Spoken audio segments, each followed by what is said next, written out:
اب میں نے کہا تھا مقصد کیا ہے؟ تقوی حاصل کرنا.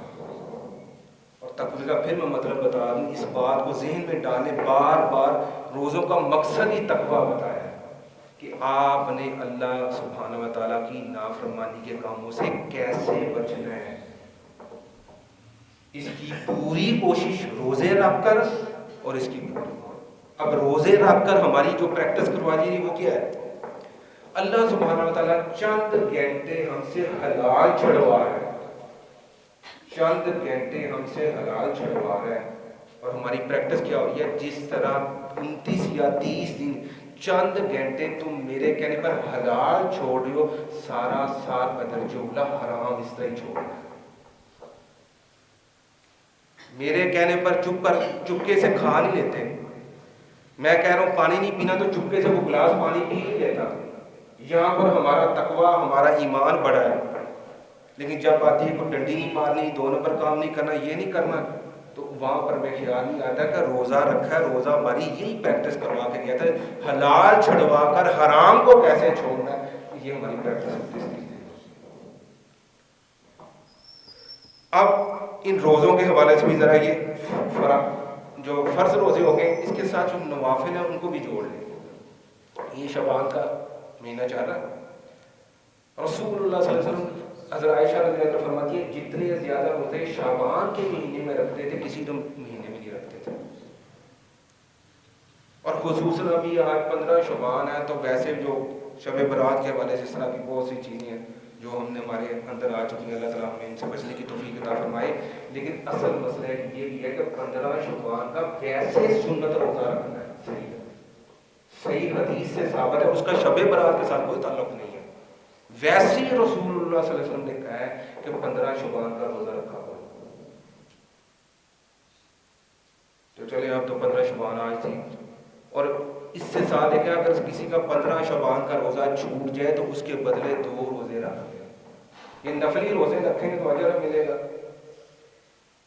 15 شعبان کا روزہ رکھنا اگر چلا گیا ہے تو اس کے بدلے 2 نفلی روزے رکھ لیں.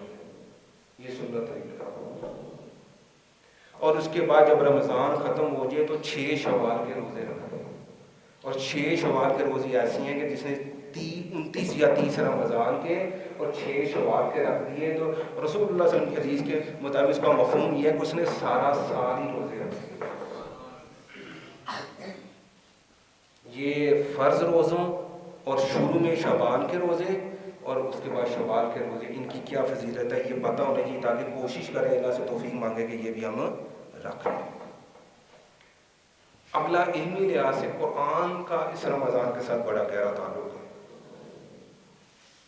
3 چیزوں کے ساتھ جڑنا ہے ہم نے اس رمضان کے ساتھ خصوصاً، اور بالعموم پھر یہ سارا سال کرنا ہے. جس طرح رمضان کے 29-30 دن سے کھوا کر ہماری پریکٹس کروائی جا رہی ہے کہ اللہ کی نافرمانی کے کاموں سے بچ جائیں، ہمیں اپنے نفس پر قابو پانا آ جائے، اللہ کی اطاعت کرنی آسان اور گناہ کرنا مشکل ہو جائے. یہ 11 مہینے کے لیے کرنا ہے.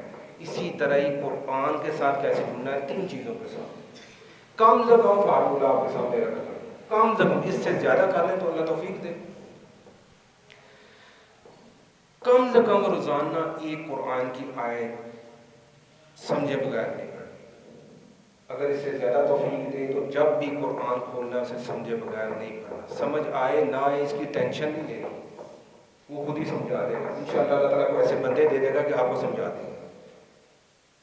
قرآن کو آج کے بعد سمجھے بغیر نہیں کھولنا. رسول اللہ صلی اللہ علیہ وسلم کی حدیث مبارکہ کہ یا رسول اللہ ہماری جان بھی قربان ہے، جان کو تھوڑی دیر کے لیے سائڈ پر رکھ دینا ہے، کم سے کم ایک حدیث ان کی روزانہ اردو ترجمے میں پڑھیں. ایک حدیث پڑھنے میں میرے خیال میں منٹ نہیں سیکنڈ لگتے ہیں. اگر سیکنڈ بھی ہمارے لیے رسول اللہ صلی اللہ علیہ وسلم کی ذات کے لیے نہیں ہے تو ہمارے دعوے ان کے ساتھ محبت کے کیا ان کی ویلیو وقت ہوگی، خود ہی فیصلہ کریں. اور تیسرا یہ ہے کہ زندگی میں سے اور توفیق دے تو کر لیں، کم سے کم رسول اللہ صلی اللہ علیہ وسلم کی سیرت کی کا 1 صفحہ روزانہ پڑھیں. 1 صفحہ 10-15 لائنوں کا 1 صفحہ ہوگا. کتنا ٹائم لگے گا؟ میرے خیال میں 2 یا 3 منٹ لگے گا، 5 منٹ لگ جائے گا.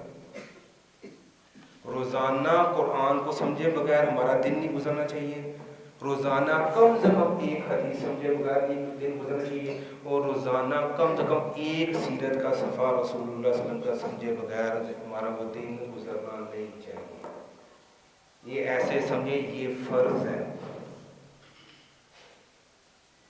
اگر یہ نہیں کر رہے تو پھر اپنا تعلق دیکھ لیں اللہ سبحانہ و تعالیٰ کے ساتھ، رسول اللہ صلی اللہ علیہ وسلم کی ذات کے ساتھ کتنا مضبوط ہے، یہ خود ہی فیصلہ کریں۔ اس کے بعد دعا کا اس میں بڑا گہرا تعلق ہے رمضان کے ساتھ، اور جہاں رمضان کے مسائل بتائے وہیں پہ بتایا گیا وَإِذَا سَأَلَكَ عِبَادِي عَنِّي فَإِنِّي قَرِيبٌ، کہ جب بھی میرے بندے میرے بارے میں پوچھیں ان کو جی میں قریب، کوئی اپوائنٹمنٹ لینے کی ضرورت نہیں ہے، کوئی ٹائم کا مسئلہ نہیں ہے، جب دل کرے اللہ سبحانہ و تعالیٰ سے گفتگو کر لیں، اس سے مانگ لیں، اپنے جو دل کی باتیں اس سے کر لیں، کوئی ٹائم مخصوص نہیں ہے، لیکن شرط دو ہے فَلْيَسْتَجِيبُوا لِي وَلْيُؤْمِنُوا بِي، اگر میرے ساتھ جڑنا چاہتے ہو تو میرے ساتھ دعاؤں کے ذریعے مجھ سے چاہتے ہو میں تمہاری دعائیں قبول کروں، تمہارے لیے بہترین چیزیں جو دنیا اور آخرت کی تمہارے لیے تمہارے مقدر میں کر دوں، تو شرط یہ ہے کہ مجھے مانو بھی اور میری مانو بھی لا الہ الا اللہ، پھر ماننا بھی ہے، مان تو لیا لا الہ الا اللہ محمد رسول اللہ صلی اللہ علیہ وسلم، تو ماننا کیا ہے؟ قرآن کو سمجھنا ہے، اس پر عمل کرنا ہے، رسول اللہ صلی اللہ علیہ وسلم کی حدیث کو سمجھنا، اس پر عمل کرنا، آپ کی سیرت کو سمجھنا، اس سے رہنمائی حاصل کرنا ہے۔ اگر دعاؤں کے ساتھ چاہتے ہو کہ مانگے بھی دے اور بغیر مانگے بھی دے، تو یہ دو شرائط ہیں، یہ ہماری زندگی میں ہم نے لانی ہے، تو پھر وہ ہمیں بن مانگے اور بغیر اسباب کے دے گا۔ اگلی بات اس سے سمجھ، جہاں رمضان کے مسائل ہیں وہاں پر کہا گیا ہے کہ میاں بیوی ایک دوسرے کا لباس ہے۔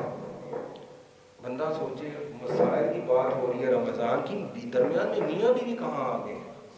رمضان کے مسائل کی بات ہوتی ہے، کہا لباس ہے۔